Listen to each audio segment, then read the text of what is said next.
Hello, everyone, and welcome to episode 8 of DataHawks eCommerce podcast. Today, Pratik and I have a very special guest, Walid Shahzad from ShipHype. Walid, how's it going?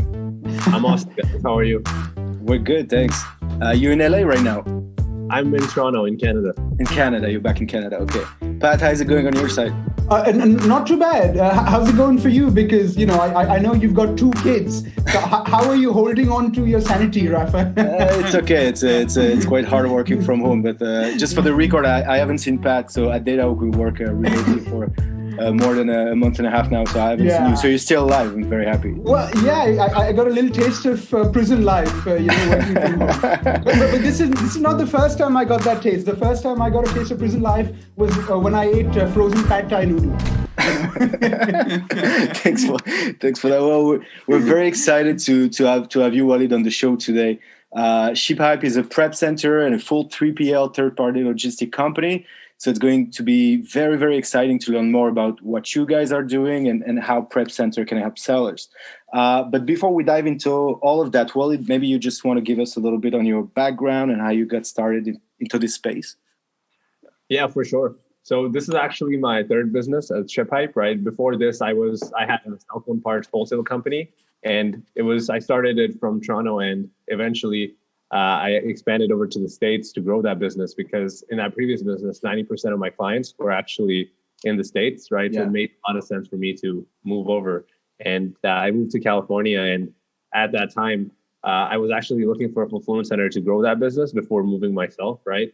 Mm-hmm. And because of the nature of that business, we had about 10,000 different SKUs. It was really hard to actually find a fulfillment center that could accommodate that, because 10,000 SKUs, traditionally, even right now, a lot of fulfillment centers want a product that's moving fast, right? Something that's coming in, something that's coming out really quickly, right? And when you have 10,000 SKUs, not all of them are bestsellers, right? You may have like 50 that are bestsellers, and those are the products that they want to keep. But for a business like mine, right, it was cell phone parts wholesale, and you really have to carry everything, and no fulfillment center at the time was able to accommodate me. So I had to actually move down to California, and I didn't even know a single person when I moved there. And it's way tougher, even though, the language and the culture, everything is very similar, right, in Canada to the US, but logistically, there's still a lot of problems. It starts all the way from getting the social security number all the way to finding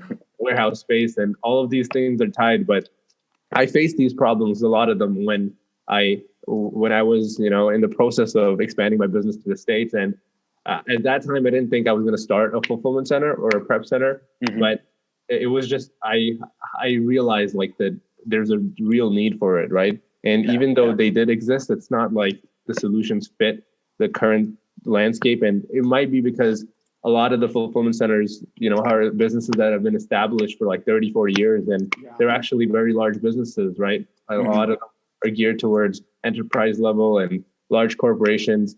But a business like mine, which is a startup and mostly an e-commerce fulfillment rather than, doing large scale warehousing or distribution. So maybe for that reason, they didn't exist, but I always thought about it, right? And, as a business person, you're always thinking about different models. Different business models, one of the ones that appealed to me. And eventually I went and sold that last business, and I thought about, okay, what I wanted to do next. And fulfillment center was the best, was right in front of me, right? Because I did this in my previous business. We were essentially fulfilling orders for ourselves. It was just internal fulfillment. And I said, okay, why not do this for other people? There's a lot of international businesses who want to sell in the States and Canada, because these are huge markets, right? Yeah. Mm-hmm. So there's just so much demand for it. And with the e-commerce space just growing, right? It's not the market fulfillment's like all the rage now, with Amazon expanding their footprint. I think they increased their fulfillment capacity by like 50% this year, if I'm not mistaken. And they're now looking to sort of convert all these malls into fulfillment centers. It's a very hot topic right now. For sure. They're not able to keep up with the demand, right? And then especially with COVID, right? The catalyst and really put it through the roof. And it's not with e-commerce in general, right? Even before COVID, it was just, it's not like the market was a Blu-ray DVD player market where it's going down every day, right? There's thousands of new businesses opening up every single day. So it's basically aligned with the growth, and it just put me in a position where I could do it. And especially me being so lucky that I had a warehouse in US and a warehouse in Canada, I could help people get into both markets, and even US brands trying to get into Canada and Canadian brands trying to go into US. And that's essentially how ShipHype got started. Nice. Why California? Just quick question. Why? Yeah, interesting. Initially, in my previous business, right, I had few markets that I could have moved to. It was an online business, so it didn't really matter where exactly I was in the States. I had the option of Texas, New York, California, and Florida, right? I picked California because the weather was great. And I had heard so many good things about California. And honestly, like, it's more expensive to live there than a lot of other places, but I'm so happy I did. And now it's really helping me. I got really lucky because, as you know, the Long Beach port, right? Anything that comes from Asia actually goes to Long Beach port first. Right. And our warehouse is actually in Long Beach. I'm just really lucky.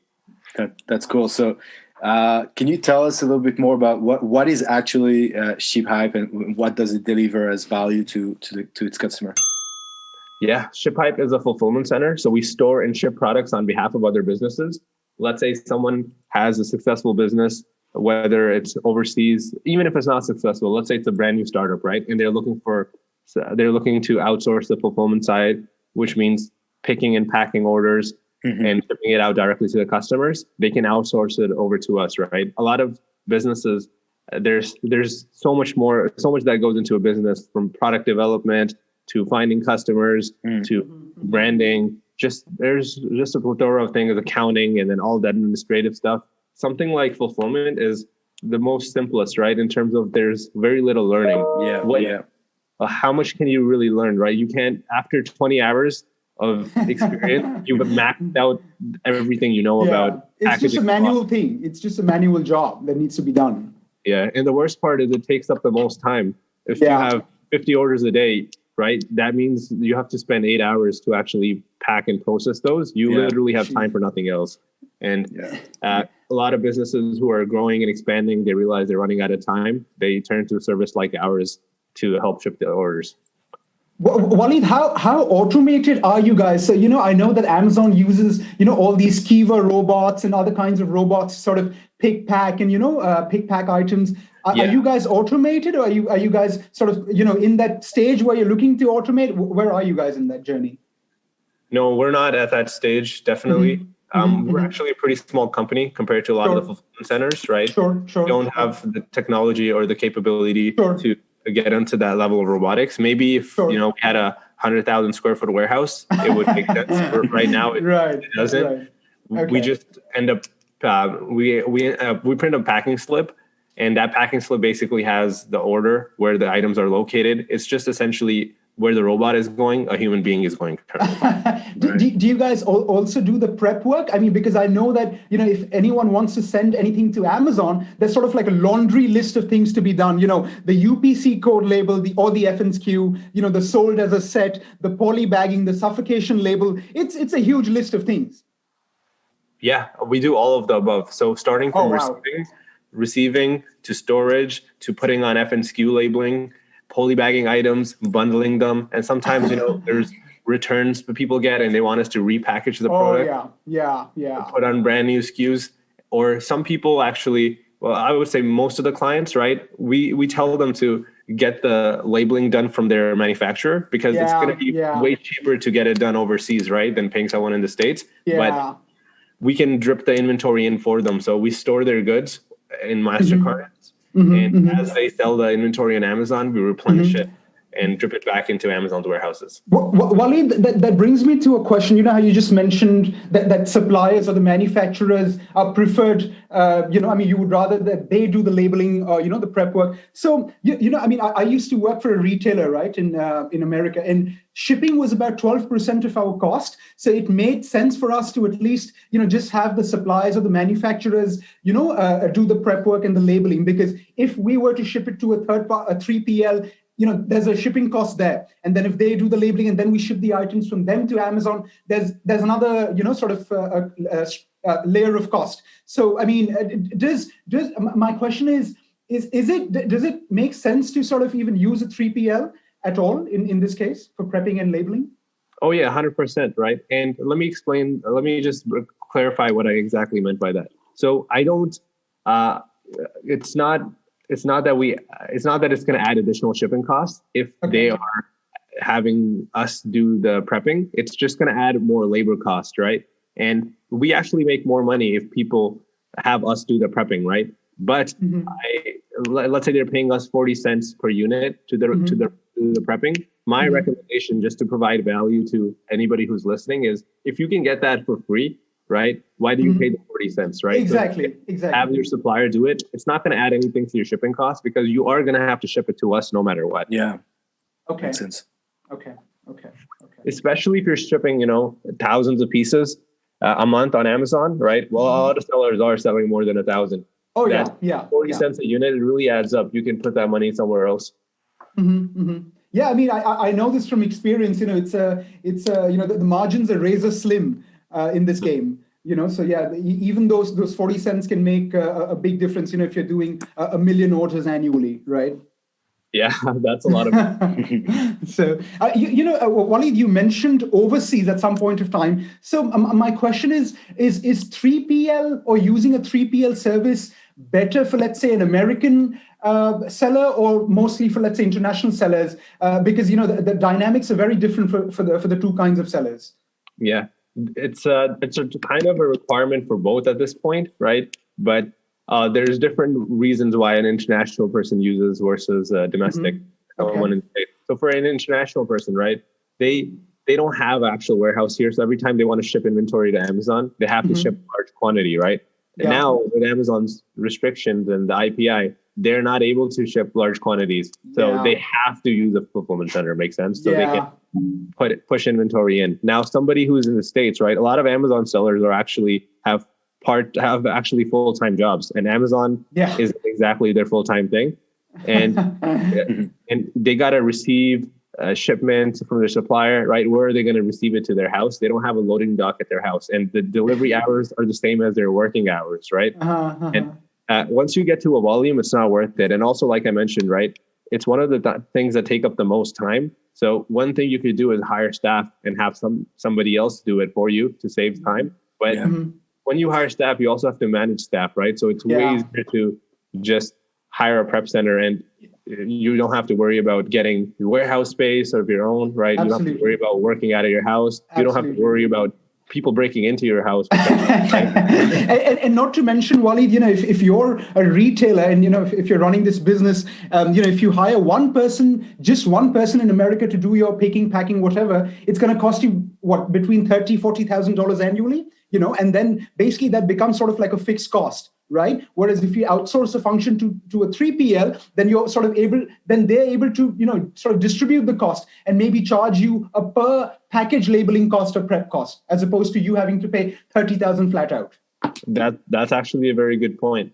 And with the prep center, right, they have optimized all of the processes. If you have one person doing everything, it's going to be slower to do, and it's going to cost you more per unit. Exactly. Yeah. And not to mention, you can have different kinds of packages, right? Because I know this, that certain 3PLs will charge you, let's say, per unit cost, or certain 3PLs will charge you by the size of the package. So, you can choose from different plans, right? Yeah. So everybody, like in prep centers, there's about 200 plus prep centers, right? And pretty much there's no set criteria of how they charge price. Everybody has their own way of how they are charging the customer. Some people actually charge a monthly fee, right? Some people charge per unit. And our company, we charge by the service. So let's say you just need storage, then you'll only pay storage. And if you only need case forwarding, you'll only pay for that. And I think the reason why everybody is just so different and it's so confusing is because prep centers, right? The industry is still pretty new. I think we'll see in 2 to 3 years, everybody align into a price format that is the most efficient, because it has to be easy for the customers. And that's ultimately what's going to dictate, right? how people end up pricing, or whoever ends up becoming the top leader of the market. A lot of people start copying their price structures, and that'll become the standard. Sure. Would you say that 3PL is better for a small or large item? What would you say? Or food, food for that food, or is there any specific type of item that is better to use 3PL? So number one, if your item is hazardous, you definitely want to use a 3PL, right? You don't want to put yourself at risk with like chemicals and that kind of stuff. Yeah, of course. You don't want to be living and breathing that, right? But outside of that, I think 3PLs are key for any other business, right? Like, well, I can't say key because there are ways to make your business work without hiring a 3PL, but it would just be fulfilling internally. But it works for all sizes, right? And there are solutions now to accommodate. The only time it gets tricky is if you have so many SKUs, then like the amount of fulfillment centers or 3PLs available to you, it's a very small number that you can reach out to. Sure. Walid, one question here. So, during COVID, earlier in the year, Amazon sort of stopped accepting inventory, or at least they reduced the amount of inventory they were receiving in the FBA centers and stuff. Did that boost your business? Because did you suddenly experience, a boost in volumes because suddenly people couldn't send stuff directly to Amazon, so maybe they were using your service to fulfill orders? Oh, 100%, right? And, a lot of people have nightmare stories that they call. Tell us a couple, please. Not only did Amazon put this restriction on sending more items, so people who actually had goods in Amazon, they told everybody to remove those as well. Really? Right? Yeah, exactly. Wow. And now everybody in the States and Canada who are selling on Amazon.com or Amazon.ca, they have their own address, right? At least to fall back on, and they can say, hey, ship my stuff here. But international sellers, man, they don't have an address to give to Amazon. So they absolutely need a prep center. And when Amazon came out with this, right, FBA removals weren't exactly something a lot of prep centers supported either, because it was just, it was just a very small part of the business where removals wasn't exactly maybe like 5% of the business for prep centers. And now all of a sudden, everybody's calling them for FBA removals. So a lot of prep centers didn't even support that, right? So it was just crazy, man. A lot of people had a really immediate need, right? And even right now, like I was just speaking to a client and he was telling me he can't sleep at night and all of that because Amazon's charging them crazy storage fees. Yeah. And they're telling them to remove. And even though, he found us a solution, it's not like he's not losing money because he still had to go through, it's not just the price that they're paying, right? It's the time they're losing. And this person has thousands of units in Amazon, they have to remove it. They're going to lose money on all of it. Because like you mentioned, the margins are slim. And something like that happened, it cuts deep into your pockets. Yeah. This is interesting. Wally, tell me a couple of things here. So, on the one hand, Amazon was trying to push MFN, right? Merchant fulfilled orders a while ago. And then I think now they've stopped accepting MFN applications, right? Why? Because they were sort of betting more on, FBA being more efficient than anybody else trying to fulfill their orders on their own. But now COVID has shown us that, what was Amazon's strength, which was their, FBA, is also a weakness now because suddenly you're only dependent on Amazon and, they had limited space. So how do you see this moving forward? Do you think they'll sort of start accepting MFN applications again because they're like, okay, we can't rely only on Amazon, right? Because suddenly when COVID happens, things become a problem. So even right now, you can ship directly to your customer, right? The only thing is you can get the Prime badge. That's part of their SFP program. And I haven't checked recently, but I believe they're not accepting clients on that right now. I think it's just because they're so busy, right? And they know that if they launch it right now, they're not going to be able to handle the amount of requests that are going to come pouring in. They'll probably easily open applications back up maybe next year or maybe the year after that. But I see. Okay. They're really encouraging FBM still, which means they're really encouraging supply sellers, and sellers are now forced to actually ship directly to their customers, right? Because let's say you ship in 200 pieces to Amazon. Now you sell out, right? Now you got to ship in more inventory to Amazon, but at the same time, because of the way Amazon works, you don't want to be out of stock, right? Because then they're going to punish you in the exactly. That sort of kills your organic rankings and all, things like that. Yeah. So you still have to ship customers orders directly to customers. Yeah, so you need a solution where you just need to ensure that you're never out of stock. And sellers understand this now, especially if they didn't back then. Now they especially do. And Amazon is really pushing for a lot of sellers to get on the FBM side as well. Okay, interesting. Well, Walid and Rafa, have you guys heard about this term called Shipageddon? I don't know if you're aware of this, Walid, but I listened to this one podcast, the Scott and Jason and Scott show, right? Where Jason is Jason Goldberg, the Chief Commerce Strategy Officer from Publicis, and Scott Wingo, the co-founder of Channel Advisor, and they bring up this. They started this. They coined this word called Shipageddon, which means that how. So basically, fulfillment capacity, and when I say fulfillment, I mean shipping capacity, trucks, vehicles and stuff like that. That's been growing at 8% per year, which means FedEx, UPS, all these guys. These guys are adding vehicles at about 8%, increase every year. Whereas e-commerce has been growing at 16% annually. So that's already sort of, a gap there, which is why orders get delayed, in Q4 and things like that. This year, what you're going to experience is a peak on peak, right? Because already in Q4, there's a peak every year. And this year, because of COVID, you're going to experience a peak on a peak. So they're talking about how a lot of customers aren't going to receive their orders on time and stuff like that. Did you guys, are you facing any shipping related issues? Is FedEx, are FedEx and UPS still willing to accept all of your packages? How was your experience this Cyber 5 in this Q4? We haven't had issues of them not accepting the packages, right? Except for one scenario where UPS decided not to show up one day. Oh, really? Oh, jeez. Yeah. Why? Why? I have no idea. And they just didn't show up. Maybe, they missed the schedule of something on their end, right? And we had to actually deliver the packages to UPS hub, and we actually went to like 4 different locations to get them. I thought you were going to say you hired some reindeers, got your sleigh on, and you went on to deliver packages. I wish, man, but there's staying inside COVID. So only one time that happened. Yeah, so far, and I hope it doesn't happen again. We just.